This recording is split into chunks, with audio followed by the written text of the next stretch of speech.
నమస్కారం. రాధాకిషన్ రావు పాప ముట్టే పోతుందా అన్నది ఇవన్నీ అయ్యేనా? హరీష్ రావు పాపాలా ఇవన్నీ? ఈ ఏడైతే గింత పార్కింగ్ లో లేట్ గా చూపించాలి కదా ఇది ఉన్నాయి జస్ట్ ఇట్లా చూపించండి. ఇంకా షానునే అన్న మోసానికి బరువై తీసుకురాలి. మాయలపాకి ప్రాణం చిలుకలో ఉన్నట్టుగా హరీష్ రావు నిన్న మొత్తం బట్టబయలు చేసినాం అన్న. నేను ఏ పాపం తెలియదు అంటాడు కానీ మంచోడే అంటగా అన్న. నిన్న రంగనాయక సాగర్ తీయడానికి చాలా కష్టపడ్డాం, సైలెంట్ గా చేసినాం. దాన్ని అంటే ఏంటంటే ఎంట్రీగా దొరికితే కొండలాగే బాపతి మమ్మల్ని ఎక్కడ ఆగం చేస్తాడేమో అని పిన్ టు పిన్ ఇప్పుడు హరీష్ రావుకి సవాల్ ఇస్తున్నామన్న. సుప్రీంకోర్టు కాదు, ఎక్కడికంటే అక్కడికి ఒకవేళ రంగనాయక సాగర్లో నువ్వు కబ్జా పెట్టలేదంటే మేము దేనికంటే దానికి ఒప్పుకుంటాం. బహిర్గతంగా చెప్తున్నాం. ఈ కొంతమంది అంటారు కదా మా అన్న మీద దుమ్ము చల్లుతారు, మాకేం పని లేదు, అన్నలేదు గిన్నలేదు, అన్న పని అయిపోయింది. అన్న హరీష్ రావు పెద్ద చీటర్ అని నేను ఎప్పుడో చెప్పిన. అందరు మంత్రుల కంటే పెద్ద చీటర్ అని చెప్పిన. నేను ఆధారాలతో సహా ప్లే చేస్తుంటే కేబుల్ కడియేపించిన ఆడ సిద్దిపేట చుట్టుపక్కల మొత్తం మెయింటెనెన్స్ పేరుతోటి టీవీ రాకుండా అయ్యేదేముంది అంటున్నా.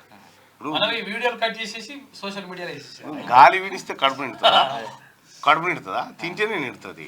అది ఎట్లా పోవన్నా అట్లా పోతుంది. ఇప్పుడు గాంధీ తాత బొమ్మకు సప్లై వదిలేస్తే ఎవరు చూడు, దాని మీద బట్ట కప్పితేనే అందరు చూస్తారు.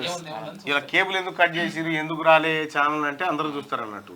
హరీష్ రావు భాగవతాలు ఇంక ఇవే కాదు, చాలా ఉన్నాయి. నీకు తెలియదేమో చక్రి, నువ్వు ది మొత్తం ది అన్ని నిక్కాలు బయటికి అన్ని తీసేసి పురాణికలకే ఇవాళ మిమ్మల్ని ఇవ్వడు కొనే అనేటోడు లేడు, మిమ్మల్ని కోన్ హే అనేటోడు లేడు. అంటే బెదిరింపు కాల్స్ కూడా ఆయనకు వచ్చినాయన్న. ఆయన అడ్వకేట్ రవీందర్ ఎవరు బెదిరిస్తారు మహేసాబ్ నిన్ను? హరీష్ రావు మనుషులు అని చెప్పేసి ఫోన్ చేసి కొంతమంది అనౌన్స్ నంబర్లకి రమ్మను. మీ మనసులో అయితే ముంగటికి చెప్పిన అట్నే చెప్పిన, నేను భయపడలేదు. సరే ఏదున్నా నేను ఎడికి రమ్మంటే నేనే వస్తా, లేకపోతే మీరు రండి, నేనైతే ఇక్కడనే లోకల్నే ఉంటా, ఇబ్బంది ఏం లేదని చెప్పిన. లేదు మీరు దారిలో పోతుంటే జాగ్రత్త, లారీలు ఉంటాయి తోపన. మరి వాళ్ళు ఎట్లా పోతారట? లారీలు ఉంటాయి, వ్యాన్లు ఉంటాయి, డీసీఎంలు ఉంటాయి అని చెప్పేసి కొంచెం హరీష్ రావు వీళ్ళకి ఏమన్నా అయితే నువ్వు ఏమను. ఇంకా ఈ దొంగ కథలు పనిచేయ హరీష్ రావు. ఎన్ని రోజులు చేస్తావా ఈ లపంగా? కూడా అన్న మా ఆఫీస్ చుట్టూ రెక్కి కొడతాడు సిద్దిపేట. మేము పోలీసులకి చెప్దాం అనుకుంటున్నాం ఏంటంటే మేము ఆయన మీద కక్షతోటి ఏం చేయట్లేదు. మీరు మా కుటుంబం మీదకి వచ్చా మేము ఏం ఆడలేదు. కానీ రంగనాయక సాగర్కి జాగలు ఇచ్చిన వాళ్ళంతా పేదవాళ్ళు. 13 లక్షలు రావాల్సింది 6,50,000 పెన్సిల్ తోటి రాసి రిజిస్ట్రేషన్ చేసిరన్న. తర్వాత మలిపి వాళ్ళకి నచ్చిందని తీసుకున్నారు. ఇంత దుర్మార్గం, రైతులు అరగోస పడుతురు అని 2 ఏళ్ల నుంచి మేము కొట్లాడుతుంటే జైల్లోకి పంపినా మేము పంపితే మీరు ఆగిరానా, మేము ఆగలేదు. కానీ ఇలా చంపుతామనే కాడికి వచ్చారు. కానీ ఒక్కటి ప్రభుత్వానికి మీ ద్వారా ఒకటి విన్నపం ఏంటంటే రంగనాయక సాగర్ మీద ఖచ్చితంగా ఎంక్వైరీ చేపిస్తే మన ప్రభుత్వం పైన రైతులకి ఇది రైతు ప్రభుత్వం అనడానికి నిదర్శనం. ఖచ్చితంగా ఎంక్వైరీ చేయించాలి. ఇవాళ ఒక తీన్మార్ న్యూస్ కానీ ఇంకా కొన్ని ఛానళ్ళు కానీ 1-2 ఛానళ్ళు తప్ప హరీష్ రావుని బహిర్గతంగా మాట్లాడే ధైర్యం చేయలేకపోతారు. ఇలా సిద్దిపేటలో ఒక్క పేపర్ కూడా రాయలే అన్నంత పెద్ద రంగనాయక సాగర్ లో దాదాపు 3,000 కుటుంబాలు ఆగమైనాయి. 2,000-3,000 కుటుంబాలు ఆగమైతే పేరుతోటి భూమి తీసుకొని ఆయన రిజిస్టర్ చేసుకున్నారన్న. గుంటల కొద్ది భూమి ఆడకుంటా లేపేస్తాడు. ఒకే దగ్గర ఎకరాలు లేవాడితే తెలుస్తుందని చిన్నగా తీసి అన్ని ఒక దగ్గర వేస్తాడు, క్లబ్ చేస్తాడు. ఈ ఖచ్చితంగా రైతు ప్రభుత్వం అని తెలవాలంటే ఈ మాలాంటి కొట్లాడేటోళ్ళకి హరీష్ రావు గారు జర్ర ఎక్కువనే చేసిండ్లే. జర్రేంది మామూలు విపరీతమైన అరాచకం ఉండే. కానీ సిద్దిపేటలో కథం చేయరబ్బా, ఓడగొట్టరు. రాజకీయంగా సమాజ్ చేస్తే తప్ప. అంటే మొన్నటి ఎలక్షన్ లో కూడా మనం నిలబడితే అభ్యర్థిగా నేను నిలబడ్డాను. 17,000 ఓట్లు చూపించారు. కానీ పోలైన ఓట్లు వేరే. ఎలక్షన్ పిటిషన్ వేసిన మొన్న 28 తారీఖు నోటీసులు సర్వ్ అయినాయి. ఎలక్షన్ అంటే కోర్టు స్వీకరించింది. ఈయన పెట్టిన కేసు ఓకే తీసుకుంటున్నామని. ఇప్పుడు ఎలక్షన్ పిటిషన్ పోతున్నా కదా, అట్లా కూడా వారాలు ఎండిపోతున్నాయని చెప్పేసి నీళ్లు వదలని చెప్పేసి రైతులందరూ పోయి అడిగితే 16 మంది మీద కేసులు చేపించిండు. వాటర్ ఇవని అడిగితే మీరేం చెప్తారా మీరు పెట్టరా కేసులు హరీష్ రావు మీద అప్పుడు పోలీస్ వ్యవస్థ ఇప్పుడు ఎవరు తీసుకోడు ఇప్పుడు కాబట్టి నడుస్తుంది. ఇది చాలా మంది కొట్టారు. వాళ్ళ ప్రభుత్వం ఉన్నప్పుడు నడిచిందన్న. ఒక అడ్వకేట్ అశోక్ అని ఉంటాడు. నీళ్ళ గురించి అడుగుతున్నాయి నీళ్ళ గురించి అడుగుతున్నాయి రైతులు నీళ్ళ గురించి అడిగితే వాళ్ళందరి మీద అలా నేను ఏటు ఉన్నా ఇలా మేము ముగ్గురం ఏదో ఇక ఇప్పుడు ప్రభుత్వం మారింది కాబట్టి మేము బయటకు రాగలుగుతాం, కానీ అప్పటి నుంచి కొట్లాడుతున్నా కూడా బయటకు రాలి మా వాయిస్. అన్న మల్లన్న సాగర్ పక్కకి జాగలు ఇచ్చిన వాళ్ళకి నీళ్ళు వస్తలు, జాగలు ఇచ్చిన వాళ్ళకి నీళ్ళు వస్తలు. అది నీళ్ళ కథ కాదు. కాదు. పొలాలకు నీళ్ళు అడిగితే కేసు పెట్టినాడు. ఇప్పుడు పొలాలకు నీళ్ళు ఎట్లా అడుగుతావు? నువ్వు ఎట్లా అడుగుతున్నావు? 100 ఎకరాలు అంటలేము ఇప్పుడు, కానీ నువ్వు ఎట్లా అడిగారు అని ఒక విషయం చెప్తా. 1000 ఎకరాలు అక్వేషన్ చేశారు కదా, ఒక 400 మీటర్ల లైన్ తీయాలి హరీష్ రావు. అది తీయకపోవడం వల్ల రైతులకు నీళ్ళు వస్తలేవు. ఇలా పోయి అడిగితే ఏమంటున్నాడు నాన్న, మీరు కూడా రారు డేట్ చెప్పి ధర్నా చేద్దాం మీరు నేను కలిసి అంటే సర్కాస్టిక్ గా మాట్లాడుతున్నారు. 4-5 ఏళ్ళకు ఆయనకు శాతగాలి, కానీ ఇప్పుడు ధర్నా చేద్దాం రారంటున్నారు. చూడిగా ఫస్ట్ ఆయన ఇంట్లోకి గుంజుకొచ్చి ఆ రంగనాయక సార్ కట్ట మీద కూర్చుండబెట్టి అప్పుడు అడుగులే సిద్దిపేట జనం అంతా. మా పిల్లలు ఏడ చదువుతారు స్కూల్ అని ఎంక్వైరీ చేపిస్తున్నాను. నా పిల్లలు పిల్లలు ఎక్కడ ఎంపీ తోటి ఫోన్ చేసి అంటే ఇండైరెక్ట్ వేరిస్తుండు. ఎవరు ఆయన ఎంపీపీ అంటే మా చుట్టపైనే ఫోన్ చేసి ఎడదవుతున్న బిడ్డ ఇన్నట్లేంది నీ కొడుకు ఎడదవుతున్న బిడ్డ అందరు మంచి కూడా అని ఎంక్వైరీ చేస్తుండు. ఎందుకే పాప అందరు గిట్లా ఇదే ఈ అల్పేం బంద్ చేసుకో హరీష్ రావు, ఈ అల్పేం బంద్ చేసుకో. ఇవాళ పేపర్ నువ్వు ఏమనుకుంటున్నావు అంటే నా చుట్టూ వ్యవస్థ తొక్కి పండబెట్టి పేగులు తీస్తారు జనం. ఇప్పుడు అర్థమైందా? ఓర్చుకునే కాడి కోరుచుకున్నారు. ఇలా పిల్లలు ఏడ చదివితే నీకెందుక? నీ పిల్లగాలు ఏడ చదువుతురా? ఉండదా? నీకుండదా? నీకుండదా? అధికారం ఉందని విర్రవీగినావు కదా, ఇంతమందిని తొక్కినావు కదా, ఇంత పోలీసు వాళ్ళని పెట్టి అక్రమ కేసులు పెట్టించి లోపటేసినావు కదా. హరీష్ రావు గుర్తుపెట్టుకో, సిద్దిపేటలో నీ మామ సామ్రాజ్యమే కుప్పగూలింది. సిద్దిపేటలో నువ్వు లెక్క కాదు. నువ్వు అనుకుంటున్నావు నేను ఇది చేస్తా అది చేస్తా అని అనుకుంటున్నావు.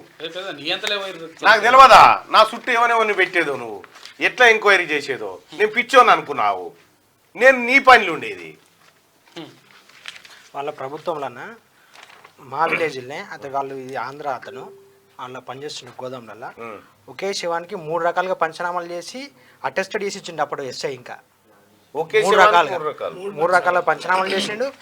మళ్ళీ ఇలా ఎఫ్ఐఆర్లో చేంజ్ ఉంటుంది.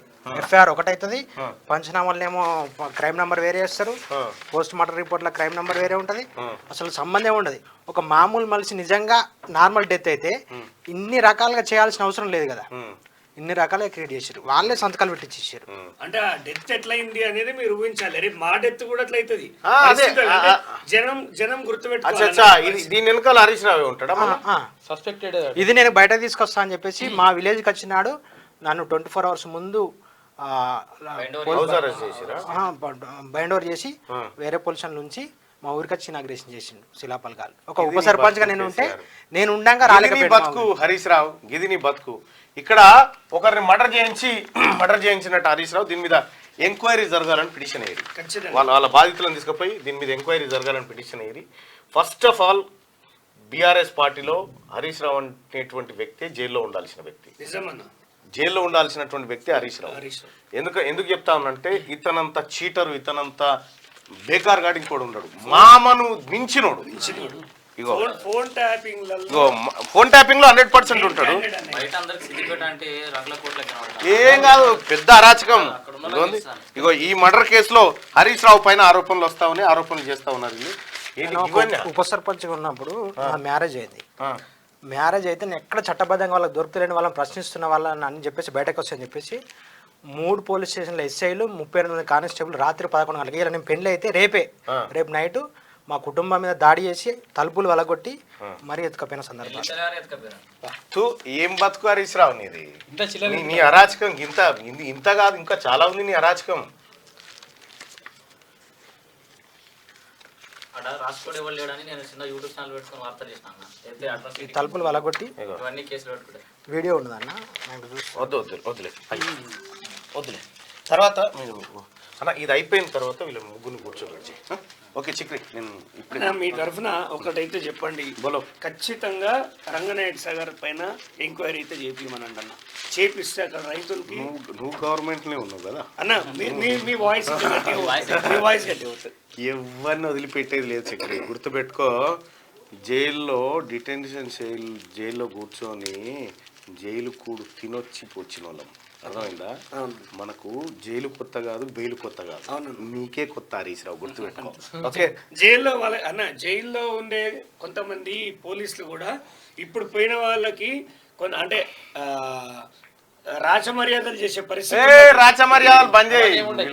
ఇప్పుడున్న మర్యాదలు లేవు, గిర్యాదలు లేవు. ఇప్పుడున్న పాత గతంలో సూపరింటెండెంట్లను చూసిన పేర్లు చెప్ప ఎందుకు గానీ నాకు డైరెక్ట్ చెప్పిండు, నిన్ను హరీష్ రావు టార్చర్ పెట్టమన్నాడు కానీ నాకు నిన్ను చూస్తే పెట్టబుద్దయట్లేదు అని ఒక వ్యక్తి చెప్పిండు. అంటే మేము హరీష్ రావు మనుషులమని ఇండైరెక్ట్ గా వాళ్ళు క్లెయిమ్ చేసుకున్నారు. సో ఇప్పుడు వెళ్ళే హరీష్ రావు అనేటువంటి దొంగ పక్కా అరెస్ట్ కావాల్సిందే. నేను దయచేసి మీకు రిక్వెస్ట్ చేస్తున్నా, మిమ్మల్ని ఇంటికి కూడా బీకలేడేవాడు. ఈ రాష్ట్రము, ఈ ప్రభుత్వం మీకు అండగా నిలబడుతుంది, ప్రజల తరఫున నిలబడే వాళ్ళకి అండగా నిలబడుతుంది. ఎక్కడెక్కడ ఏం అరాచకాలు చేసినో Harish Rao Q news welcome చేస్తూ ఉంది. రండి హరీష్ రావు బాధితులారా, ఎవరెవరు ఉన్నారో రండి, ఈ లెక్క తేల్చండి. ఈ ఈ ఈ ఈ రాబోతున్నటువంటి ఎంపీ ఎన్నికల్లో సిద్దిపేటలో హరీష్ రావును రాజకీయంగా ఖతం చేసే బాధ్యత నీదే.